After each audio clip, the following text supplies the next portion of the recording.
Hey everybody, so before we get started, you see I'm playing Zaal 1 today. I wanted to let everyone know that the way I'm playing it, since there's a little controversy going on, is that he can direct any friendly soul that is, or friendly faction warrior soul that is destroyed in his control range to any model in his control range that has the Soul Taker ability.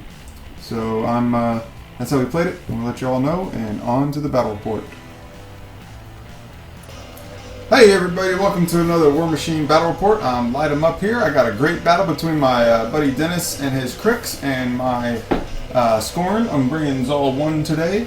Not a lot of Cryx players in the St. Louis area, so I'm fortunate to get some games in, and let's see how this one goes. So I won the roll to go off, and everyone knows that Zaal 1 in Mark 2 was a pretty good answer for Skorne into Cryx. He had probably the best game that Skorne had against most of Cryx. So I think in Mark 3, with the way the power levels kind of balanced out for the factions, I think Skorne plays into Cryx pretty well for the most part. Maybe Denny 1 we might have some issues with, but then who doesn't? So we'll see how Zaal does into this Gaspy 1 list. The fact he's got a lot of magical weapons kind of sucks for my Void Spirit and for the Kovass whenever the Kovass comes out. I mean, he's got enough magical weapons that basically it doesn't matter that they have incorporeal, but that's okay. They're still, harassing solos, and not everything in his list has magic weapons. So I actually deployed my Void Spirit. You can kind of barely see him at the top of the hill there. I deployed him opposite, I actually didn't. I deployed him at the top of the zone so that he can, or top of the picture so he can harass that flag up there. And I got fortunate that my opponent placed his Bane Knights, who don't have magic weapons, up top as well. So he'd have to maneuver his witches or raiders up there to get rid of him, or spend the arc node. But turn 1's pretty basic. Everything goes up, runs up. Zaal puts up Death Pack onto the Immortals so that they can have +2 armor. Undead really doesn't matter for them because they're already constructs, so I'll still get their souls thanks to the Soul Vessel rule. If you put it on the Nihilators, then I don't get souls from that, so I can't do that. And then he put Awakened Spirit up on the Gladiator so that the Gladiator doesn't have to be forced to spend his, or to cast his Animus. On the other side of the board, my opponent is just running everything up. You see the Stalker down there at the bottom gets into position. They have extended control range, so they can run pretty much all the way around the board. They got 28 inches from Gaspy. And then there's the witches going up the middle, just advancing up, or running up to hopefully stay out of my threat range. And spreading out nice since I do have that nice 4-inch AoE from the Cannoneer. His Raiders, they go ahead and get the Force Barrier spell from their Sea Witch and advance. And then Gaspy will just go and put Sighting Touch through his Arc Node onto Darragh Wrathe, however you want to pronounce it. This game, anyone who hasn't played Incursion before, I mean, what have you been doing with your life? It's like the most common scenario.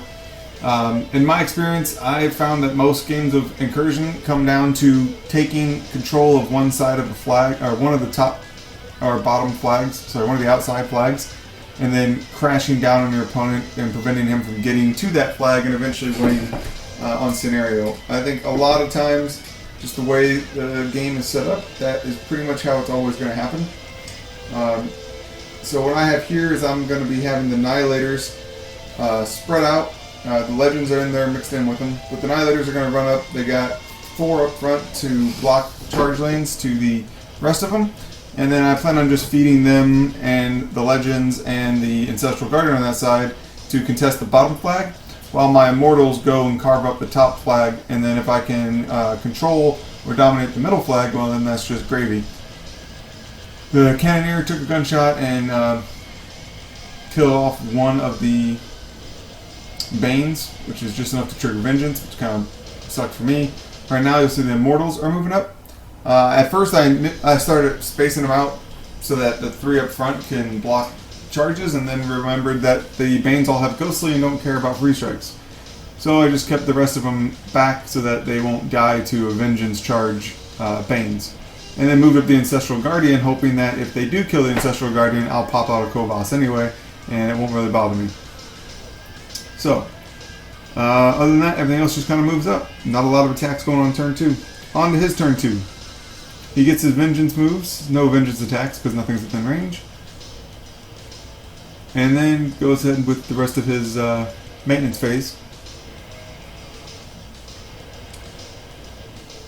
He does spend a few minutes here thinking about what he wants to do and how he wants to get stuff done. That's what the discussion here is going on.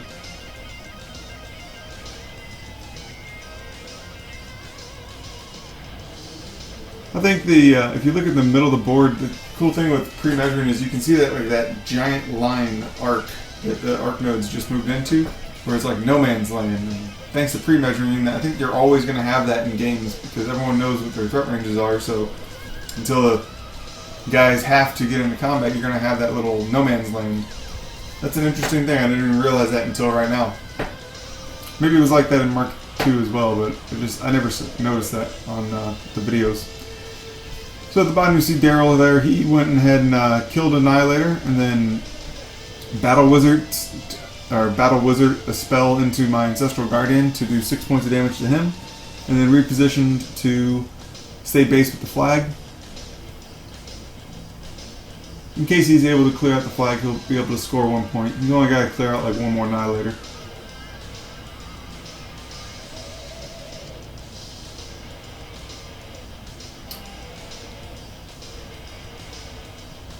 Alright, so you got the Raiders are going up, or the Satyxis Raiders are going ahead and getting their charge orders.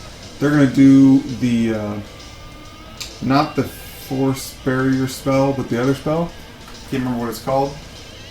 And then they're getting a couple charges into my guys. Unfortunately, because of the way he places Arc Node, he cannot charge the one guy that is contesting his flag still, the bottom flag, thanks to the positioning. So he's only able to run that one up. And then out of all the attacks he's got, he's able to kill one of the Nihilators, and then after missing a couple times, kills the second Nihilator. And then that's it for the Raiders.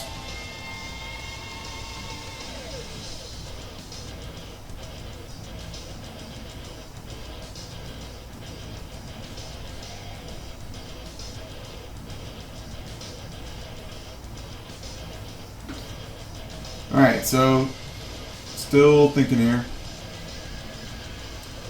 Oh, sorry, Gaspy, I wasn't thinking. Gaspy attempted to do a spell into my Immortals, needing a 4 to hit, and rolled Snake Eyes. He was trying to parasite them, I believe, to lower their armor. Whatever his anti-armor spell is.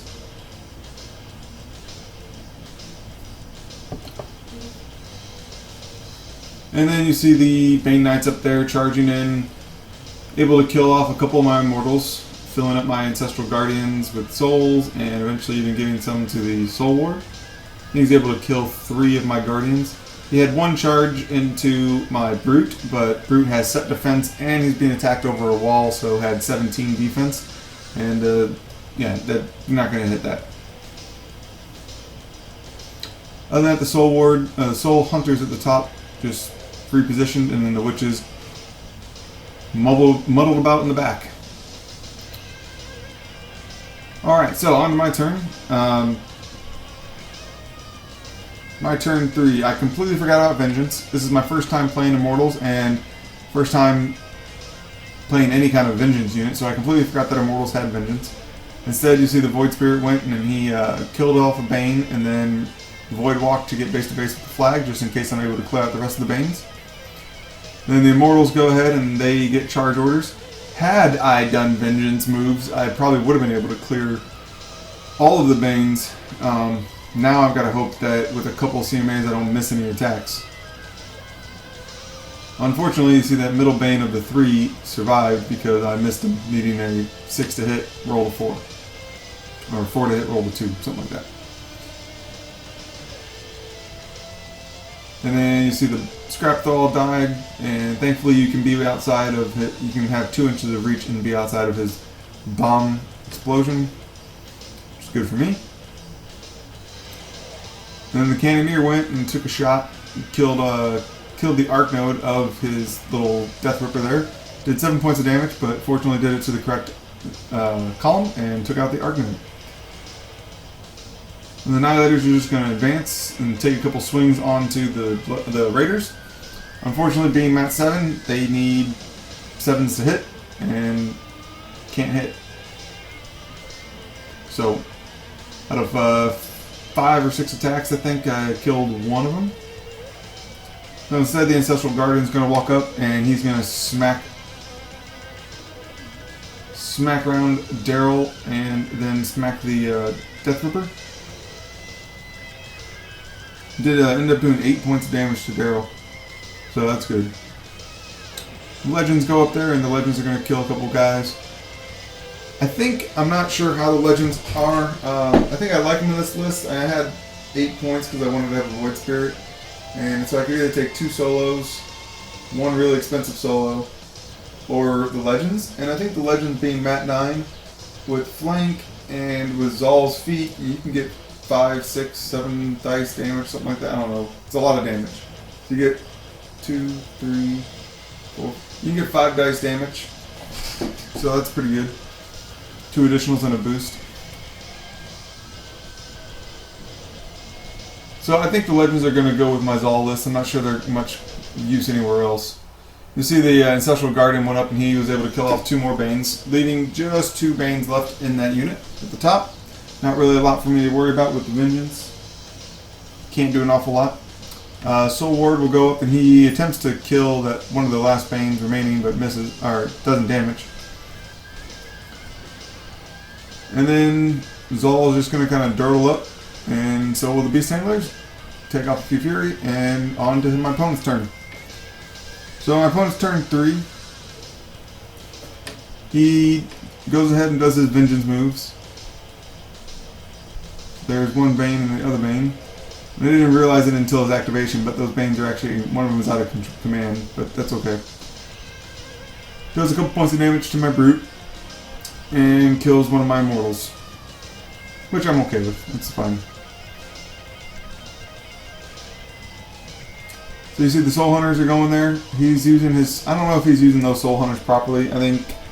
Honestly, I think if you're using Soul Hunters, you should probably always have them in Darrell's command range so that he can give them Incorporeal. If that still works. I'm not a Cryx player, so I don't know if they still do that.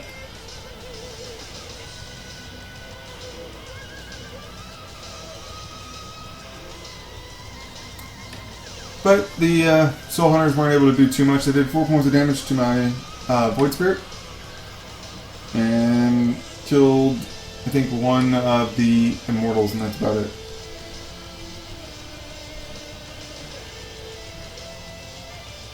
Oh, it looks like they don't do that with Darragh anymore. Alright, so, forget what I said. Darragh doesn't affect him anymore.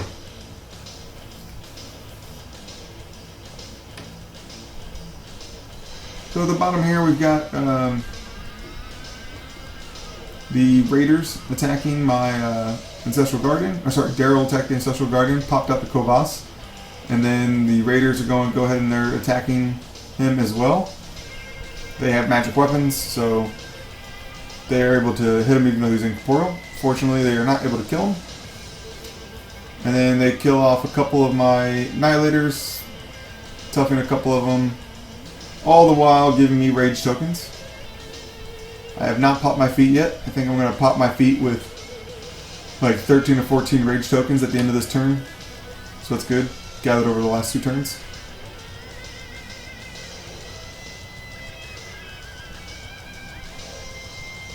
So right here you see the Deathripper moves out of the Kovass's melee, and I forgot that incorporeal models cannot make free strikes.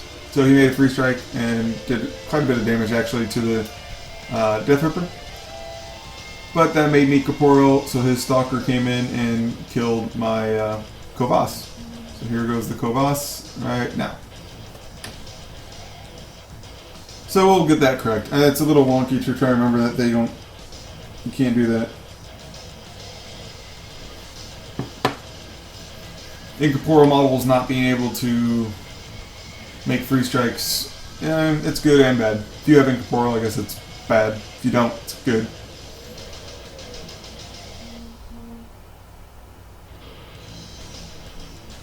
Alright, and then at the top there, we got his other Deathripper took a free strike, which actually killed it from the Brute. And he did that so that he could actually charge his witches into my Brute. So you see 4 witches are getting charges onto my Brute, a couple more charging into some other places.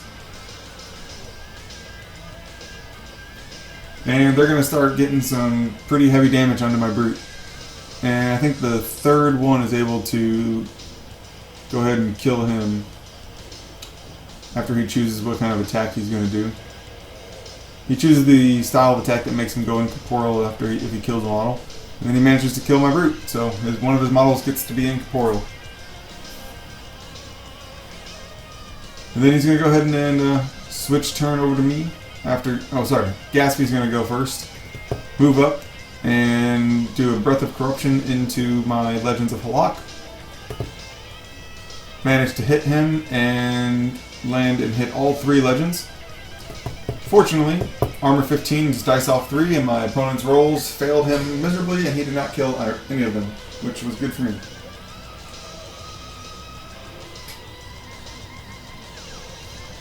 Alright, so now on to my turn.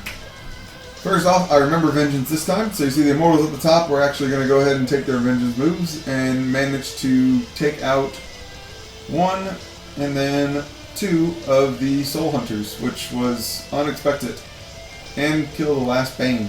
So, that was good. I am at 6, hitting defense like probably 13 or 14. It's pretty good. Just slightly over average or average depending on what their defense is. I think their defense 14. You see the Soulward went over. He gave guidance to the Cannoneer because those juicy Raiders are witches. And they're just falling like flies. Ended up killing 7 of the witches, including their UA, which was fantastic, thanks to a 4-inch AoE from the Cannoneer. And then you got the Ancestral Guardian's going to go up, and he's going to use a couple feat tokens and spend a couple of his souls to kill off that Stalker, and kill off the last Bane, and kill off 1 more of the Witch. And I should have left him with 1 soul, but I messed that up and gave him 2 souls. That's okay.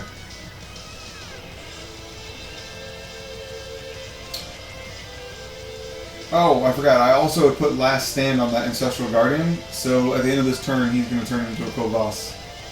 I wanted to really make sure he killed that Jack without using too many souls. Other than that, you saw the Immortals killed off the last Soul Hunter, so that clears off that flag.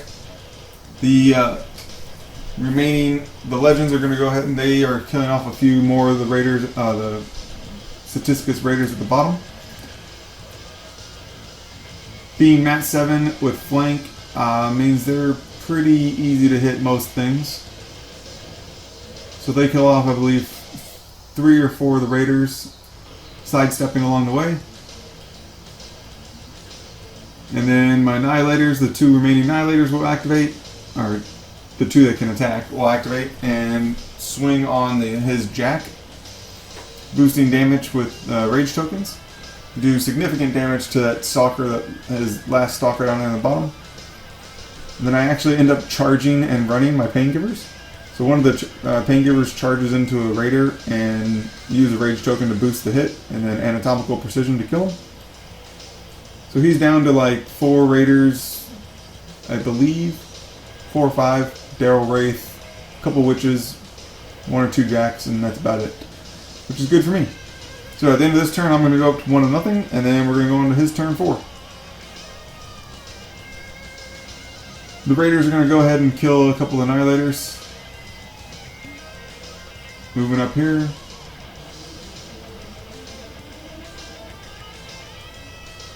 I believe they killed 1. There he goes. And then they killed Sadar of the Legends of Halaak as well.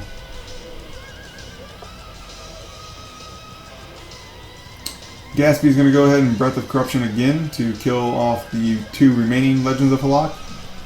They weren't very legendary this game, but they were at least decent. The 2 Witches at the top will attack my Kovass and due to some really bad rolls, end up not killing him. I think they left him with 4 hit points or 2 hit points.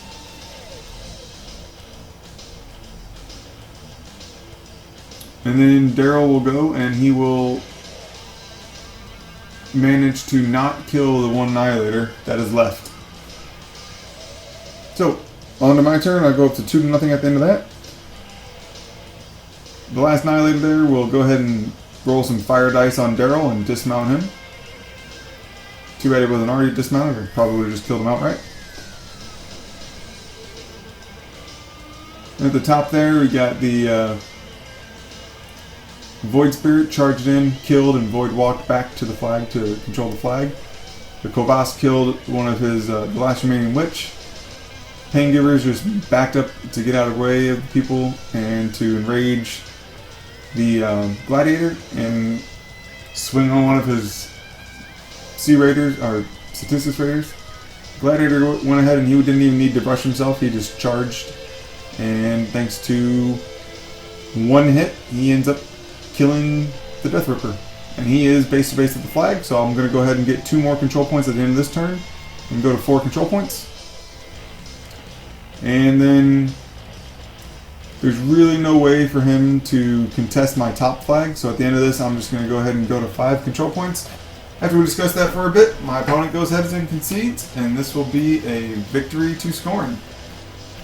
So, I think, like I said in the beginning, Zaal in Mark II was a pretty good answer for Skorne into Cryx, and I would think that as long as Cryx isn't trying to run an extreme gun line, and I don't know how well they do that in Mark III, I think that Zaal 1 is probably still a good answer to Cryx.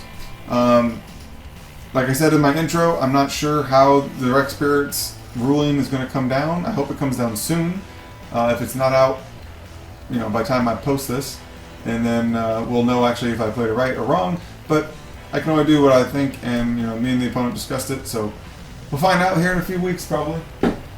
If anyone has any comments or concerns, please like, comment, and subscribe. I love answering you guys. I try to answer every comment I get, and I will see you all next week. I am planning on getting a strike or 2 game on the channel next week, and then hopefully that goes well.